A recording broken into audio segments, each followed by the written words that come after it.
ಬೆಳಗಿನ ಬ್ರೇಕ್ಫಾಸ್ಟ್ಗಾಗಿರ್ಬೋದು, ಮಧ್ಯಾಹ್ನ ಲಂಚ್ಗಾಗಿರ್ಬೋದು, ಅಥವಾ ಲಂಚ್ ಬಾಕ್ಸ್ಗೆ ಪ್ಯಾಕ್ ಮಾಡ್ಕೊಂಡು ಹೋಗೋಕ್ಕಾಗಿರ್ಬೋದು, ಅಥವಾ ರಾತ್ರಿ ಡಿನ್ನರ್ಗಾದರೂ ಆಗಿರ್ಬೋದು. ಪೌಷ್ಟಿಕಾಂಶದ ಜೊತೆಗೆ ಸ್ವಾದಿಷ್ಟವಾಗಿರೋ ಅಂಥ ಒಂದು ಅದ್ಭುತ ರುಚಿ ಇರೋವಂಥ ಪರೋಟನ ಹೆಂಗೆ ಮಾಡೋದು ಅಂತ ನಾನು ಇವತ್ತಿನ ವೀಡಿಯೋದಲ್ಲಿ ನಿಮಗೆ ತೋರಿಸ್ಕೊಡ್ತಾ ಇದ್ದೀನಿ. ಮೊದಲು ನಾನು ಇದಕ್ಕೆ ಒಂದು ಆಲೂಗೆಡ್ಡೆನ ಸಿಪ್ಪೆ ತೆಗೆದು ಇದನ್ನು ದಪ್ಪದಾಗಿ ಹೆಚ್ಚಿ ಇದನ್ನು ಒಂದು ಬೌಲ್ಗೆ ಹಾಕಿ ನೀರು ಹಾಕಿ ತೆಗೆದಿಟ್ಕೊತಾ ಇದ್ದೀನಿ. ನೀವು ಹೆಚ್ಚಾಗಿ ಪರೋಟಗಳನ್ನ ಮಾಡೋದಾಗಿದ್ದರೆ 2 ಆಲೂಗೆಡ್ಡೆನ ತಗೊಳ್ಳಿ.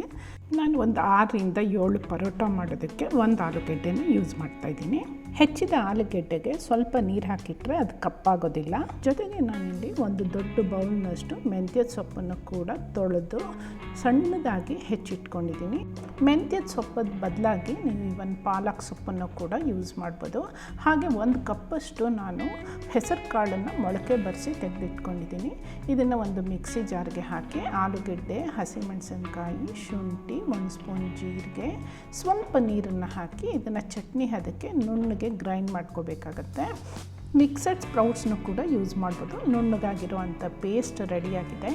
ಈಗ ನಾನು ಒಂದು ದೊಡ್ಡ ಬೌಲ್ಗೆ ಒಂದು ದೊಡ್ಡ ಬೌಲ್ನಷ್ಟು ಗೋಧಿ ಹಿಟ್ಟನ್ನು ಹಾಕೋತಾ ಇದ್ದೀನಿ. ಇದಕ್ಕೆ ರುಚಿಗೆ ತಕ್ಕಷ್ಟು ಉಪ್ಪು ಹಾಗೆ ಸ್ವಲ್ಪ ಜೀರಿಗೆ, ಅಜ್ವೈನ ಕೂಡ ಹಾಕೋತಾ ಇದ್ದೀನಿ. ಈಗ ನಾವು ಇದಕ್ಕೆ ಒಂದು ಪರಾಟ ಮಸಾಲನ ಆ್ಯಡ್ ಮಾಡ್ತಾ ಇದ್ದೀನಿ. ಇದು ನಾನೇ ಮನೆಯಲ್ಲಿ ಮಾಡಿದಂಥ ಪರಾಟ ಮಸಾಲ. ರೆಸಿಪಿ ಬೇಕಾಗಿದ್ದರೆ ಕಾಮೆಂಟ್ ಮಾಡಿ ತಿಳಿಸಿ, ವಿಡಿಯೋ ಮಾಡಿ ಅಪ್ಲೋಡ್ ಮಾಡ್ತೀನಿ. ಈಗ ನಾನು ಇದಕ್ಕೆ ರುಬ್ಕೊಂಡಿರುವಂಥ ಪೇಸ್ಟು, ಮೆಂತ್ಯದ ಸೊಪ್ಪು ಮತ್ತು ಸ್ವಲ್ಪ ಕೊತ್ತಂಬರಿ ಎಲ್ಲನೂ ಹಾಕಿ ಚೆನ್ನಾಗಿ ಮಿಕ್ಸ್ ಮಾಡ್ತೀನಿ. ನಾವು ಗ್ರೈಂಡ್ ಮಾಡಿಟ್ಕೊಂಡಿದ್ದಂಥ ಮಸಾಲೆಯಲ್ಲಿ ಸ್ವಲ್ಪ ನೀರಿನ ಅಂಶ ಇರೋದ್ರಿಂದ ಮತ್ತು ಮೆಂತ್ಯದ ಸೊಪ್ಪಲ್ಲೂ ಸ್ವಲ್ಪ ತೇವಾಂಶ ಇರೋದ್ರಿಂದ ಚೆನ್ನಾಗಿ ಮಿಕ್ಸ್ ಮಾಡಿ ಆಮೇಲೆ ಬೇಕಾದರೆ ಸ್ವಲ್ಪ ನೀರನ್ನು ಹಾಕಿ ಇದನ್ನು ಒಂದು ಪರೋಟ ಹಿಟ್ಟು ಅಥವಾ ಚಪಾತಿ ಹಿಟ್ಟಿನ ಹದಕ್ಕೆ ಚೆನ್ನಾಗಿ ನಾದಿ ಕಲಿಸ್ಕೋಬೇಕಾಗತ್ತೆ. ಈಗ ಇದಕ್ಕೆ 1 ಸ್ಪೂನ್ ಎಣ್ಣೆನ ಹಾಕಿ ಕಲಸಿ ಇದನ್ನು ಪಕ್ಕಕ್ಕೆ ಇಟ್ಬಿಡಬೇಕಾಗತ್ತೆ. ನೋಡಿ, ಈ ಥರ ಸಾಫ್ಟಾಗಿರಬೇಕು ಹಿಟ್ಟು. ಇದನ್ನು ಒಂದು 10ರಿಂದ 15 ನಿಮಿಷ ನೆನೆಯೋಕ್ಕೆ ಬಿಡಬೇಕಾಗತ್ತೆ. ಇದು ನೆಂದಿರುವಂಥ ಹಿಟ್ಟಿಂದ ನಿಮಗೆ ಎಷ್ಟು ಬೇಕೋ ಪರಾಟನ ಬಾಲ್ಸ್ನ ರೆಡಿ ಮಾಡಿ ಇಟ್ಕೊಂಡ್ಬಿಡ್ಬೇಕಾಗತ್ತೆ. ನಾನಿಲ್ಲಿ ಒಂದು 6ರಿಂದ 7 ಪರಾಟ ಬಾಲನ್ನ ರೆಡಿ ಮಾಡಿ ಇಟ್ಕೊಂಡಿದ್ದೀನಿ. ಈಗ ಇದಕ್ಕೆ ಒಂದು ಚಪಾತಿ ಲಟ್ಸೋ ಮಣೆ ಮೇಲೆ ಸ್ವಲ್ಪ ಗೋಧಿ ಹಿಟ್ಟನ್ನು ಹಾಕ್ಕೊಂಡು ಈ ಪರಾಟನ 2 ಕಡೆಯೂ ಹಿಟ್ಟನ್ನು ಅದ್ದಿ ಈಗ ಇದನ್ನು ಜಾಸ್ತಿ ಪ್ರೆಷರ್ ಹಾಕದಿರ ನಿಧಾನವಾಗಿ ಇದನ್ನು ಲಟ್ಟಿಸ್ಕೋಬೇಕಾಗತ್ತೆ.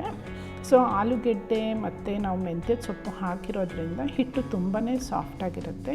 ನೋಡಿ, ಈ ಕನ್ಸಿಸ್ಟೆನ್ಸಿಯಲ್ಲಿ ಲಟ್ಟಿಸ್ಕೋಬೇಕು.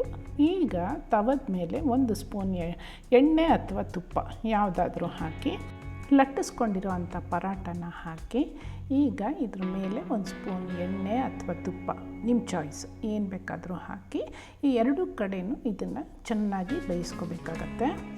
ಬಿಸಿಯಾಗಿರೋ ಅಂಥ ಪರಾಟದ ಮೇಲೆ 1 ಸ್ಪೂನ್ ತುಪ್ಪನ ಹಾಕಿ ತಟ್ಟೆಗೆ ಸರ್ವ್ ಮಾಡಿ ಜೊತೆಗೆ ಯಾವುದಾದ್ರು ಒಂದು ಗ್ರೇವಿ ಅಥವಾ ಚಟ್ನಿ ಪುಡಿ ಯಾವುದ್ರ ಜೊತೆಗಾದರೂ ತಿನ್ಬೋದು. ತುಂಬ ಟೇಸ್ಟಿಯಾಗಿರುತ್ತೆ. ನೋಡಿ ಎಷ್ಟು ಸಾಫ್ಟಾಗಿದೆ.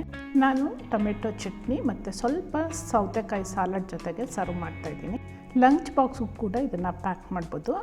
ನೀವು ಟ್ರೈ ಮಾಡಿ ಹೆಂಗೆ ಬಂತು ಅಂತ ಕಾಮೆಂಟ್ ಮಾಡಿ ತಿಳಿಸಿ. Thanks for watching.